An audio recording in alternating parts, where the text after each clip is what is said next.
شیخ المشائخ حضرت مولانا شاہ علی حسین صاحب اشرفی میاں رحمۃ اللہ علیہ اور ان کے بیٹے محبوب المشائخ حضرت مولانا احمد اشرف صاحب علیہ رحمۃ، یہ دونوں حضرات وہ ہیں کہ جن کو اعلیٰ حضرت سرکار نے جن کی تعظیمیں کری ہے، جن کے ہاتھ چومے ہیں، جن کے پیر چومے ہیں، جن کی عزت کری، اور یہ دونوں مضامین کے ساتھ قوالی کو سنا کرتے تھے۔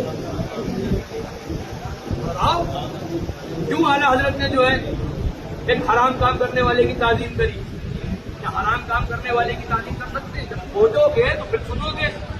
ہم نہیں کہتے کہ ڈھول جائز ہے، لیکن بات یہ ہے کہ تمہیں محرم کا ڈھول دکھتا ہے، تمہیں محرم نہیں نظر آتا ہے۔ صبح شام آدمی یوٹیوب پہ اسکرولنگ کر رہا ہے، انسٹاگرام پہ بیٹھ کر کے ریل دیکھ رہا ہے، وہ نظر نہیں آتی ہے، اس پر آوازیں نہیں کھلتی ہیں۔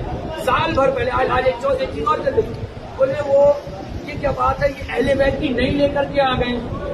ایسا کیوں ہے کہ اب اہل بیت کا ذکر بہت کرنے لگی، مطلب اب ایسا کیوں ہے کہ ان کی تقریروں میں باتوں میں صرف اہل بیت اہل بیت اہل بیت؟ ہم نے کہا کہاں بڑھو، یہی تو تم نہیں سمجھ پائے، اسی لیے تو کہتے ہیں لکیر کے فقیر۔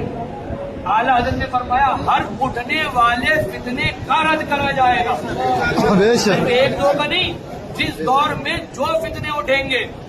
سال بھر پہلے اشتیاق القادری نے دلی کے اندر، سنی مولوی اپنے آپ کو کہنے والا اشتیاق القادری تطہیر کا شاگرد ہے، تطہیر کا خلیفہ ہے، اس نے سال بھر پہلے یہ بیان دیا، یوٹیوب پر موجود ہے، آپ لوگ کوئی بھی سرچ کر کے سن لیجئے گا کہ کربلا کا واقعہ ایسا ہے جیسے مہابھارت کی کہانی۔ معاذ اللہ، ایسے کر کے بولا جھوٹ جھوٹ جھوٹ، 3 مرتبہ بولا۔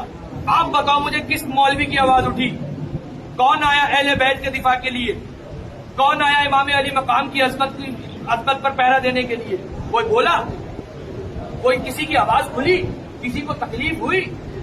یہی الیاس پادری نے خبیث نے ابھی بیان دیا، پچھلے سال یا 2 سال پہلے کی بات ہے، کہ امام علی مقام کے سجدے کا انکار کیا، کہ وہ لوگ کہتے ہیں کہ وہ کربلا کے میدان میں امام علی مقام نے اپنے آخری وقت میں سجدہ کیا تھا اور ایسا کیا تھا ویسا کیا تھا، حالانکہ اس وقت ان کا وضو ہی نہیں تھا۔ معاذ اللہ، بولا کوئی؟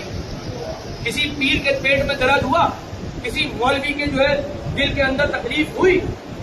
صرف خانقاہ حشمتیہ کی اس وقت نہیں جب اشتیاق پپرا ماہم کی مسجد سے لگاتار 3 یا 4 جمعے اس کو طرف کرا گیا۔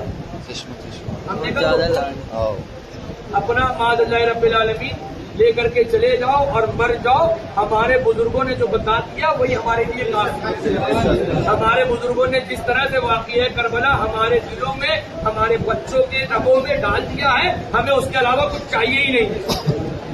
سیدھی سی بات یہ ہے، معاذ اللہ رب العالمین کو کہہ رہا ہے کہ جھوٹ کو پیاسا رکھا گیا اور یہ رکھا گیا، یہ سب جھوٹ ہے۔ معاذ اللہ رب العالمین استاد زمان علامہ حسن رضی اللہ تعالیٰ عنہ وہ سیدھے سیدھے فرما رہے ہیں کہ وہ آپ تجھ پر دیکھ تو سوکھی زبانیں اہل بیت، تو امام استاد زمان سے زیادہ جانکار ہو گیا تھا، برادر اعلیٰ حضرت علامہ حسن سے زیادہ پڑھا لکھا ہو گیا تھا۔ وہ تو کہیں کہ سوکھی زبانیں اہل بیت یعنی کہ پیاسے تھے، یعنی کہ پانی نہیں ملا، یعنی کہ جو ہے پیاس کی شدت تھی، اور کبھی طرح کے سب واقعے جھوٹے، یہاں تک کہ بولا کہ اتنا جھوٹ تاریخ انسانیت میں، تاریخ اسلام میں نہیں، تاریخ انسانیت میں اتنا جھوٹ کسی چیز میں نہیں گڑا گیا جتنا کربلا کے اندر گڑا گیا۔ اب بتاؤ خون کھولے گا نہیں کھولے گا؟ اہل بیت کا دفاع کیا جائے گا کہ نہیں کیا جائے گا؟ ان کی عظمت پہ پہرا دیا جائے گا کہ نہیں دیا جائے گا؟ ان کی عظمت پہ جب ہم پہرا دینے نکلے تو شیعہ راضی چلاتی ہے۔ کل تک جب ہم صحابہ کی عظمت پر پہرا دے رہے تھے، جب صحابہ کے اوپر جو معاذ اللہ بلندکاری اور زناخور اور معاذ اللہ گناہ اور غلطیوں والا لکھ دیا گیا تھا، جب ہم اس طرف پہرا دے رہے تھے، تب سارے یہ صحابہ کی محبت کا دعویٰ کرنے والے دھکے ہوئے تھے، تب سارے یہ خاموش تھے، آج تک نظر نہیں آئے تھے۔ جہاں ہم نے اہل بیت کی محبت کا دفاع کرنا شروع کرا، جہاں ہم نے اہل بیت کی عظمت کا دفاع کرنا شروع کرا، ان کی یاد کو بڑھانے کے لیے ہم آگے آئے، صحابہ کی محبت کی آڑ لے کر کے ہم کو راضی کہہ دیا گیا، معاذ اللہ رب العالمین۔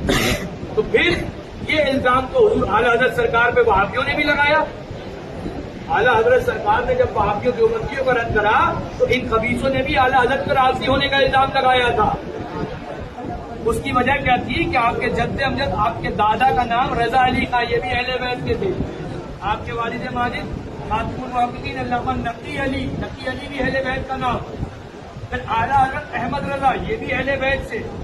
پھر آپ کے بھائی استاد زمن علامہ حسن، یہ بھی اہل بیت سے. اعلیٰ حضرت کی جتنی بیٹیاں وہ سب اہل بیت کے نام تھے. تو وہابیوں دیوبندیوں نے اس وقت بھی اہل بیت کی محبت کا دکھاوا، وہ اہل بیت کی محبت کے اظہار کی وجہ سے یہ الزام کیا تھا اعلیٰ حضرت سرکار پہ کہ یہ رافضی ہے معاذ اللہ رب العالمین. ہم یہ کہتے ہیں کہ اہل بیت کی محبت، حضور کی آل سے محبت، یہ رافضیت ہے ہی نہیں.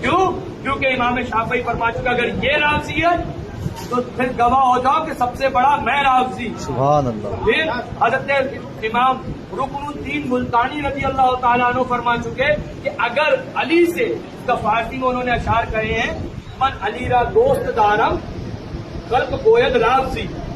اس کا پہلا مصرع یاد ہو گیا، دوسرا مصرع ذہن سے نکل گیا. حضرت رکن الدین ملتانی رضی اللہ تعالیٰ عنہ کو شعر ہے کہ میں علی کو دوست رکھتا ہوں اور خلق جو ہے مجھے رافضی کہتی ہے. خلق مجھے رافضی کہتی ہے. اب آگے جو مصرع اس کا مفہوم ہے آپ کو بتا رہا ہوں.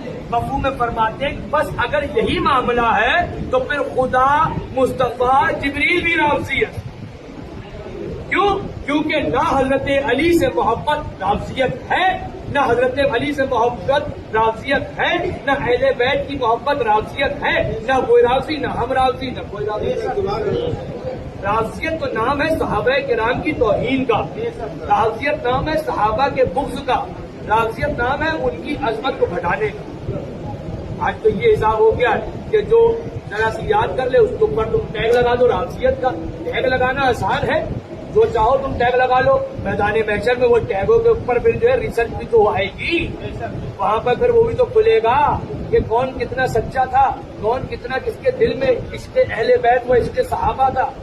ہم تو یہ کہتے ہیں ہمارا ایک ہاتھ اگر اہل بیت کے دشمنوں کی گردنوں کے لیے ہے تو دوسرا ہاتھ ہمارا صحابہ کے دشمنوں کی گردنوں کے لیے ہے.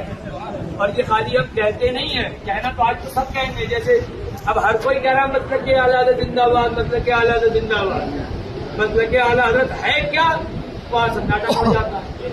تو ہر کوئی کہہ رہا ہے کہ ہم بھی صحابہ سے محبت کرنے والے ہیں، صحابہ سے محبت کرنے والے ہیں. لیکن اسی ہندوستان میں آج سے کچھ سال پہلے جب صحابہ کی توہین ہوئی تو بڑے بڑے مولوی کہلانے والوں کے، بڑے بڑے اپنے آپ کو استاد کہلانے والے، جب خبیث تقیب تھانوی نے لکھ دیا کہ غلطیاں، بھول چوک بعض اکابر کو، بعض بزرگان دین سے بھی ہوئی، یہاں تک کہ بعض اکابر صحابہ سے بھی ہوئی ہیں. مفہوم میں اس کی عبارت کا آپ کو یہی بتا رہا ہوں. الفاظ میرے ادھر ادھر ہو سکتے ہیں. تب یہی لوگ، تب یہی مولوی، تب یہی مفتی بھاگ چکے. تب کسی کو صحابہ کی محبت یاد نہیں آ رہی.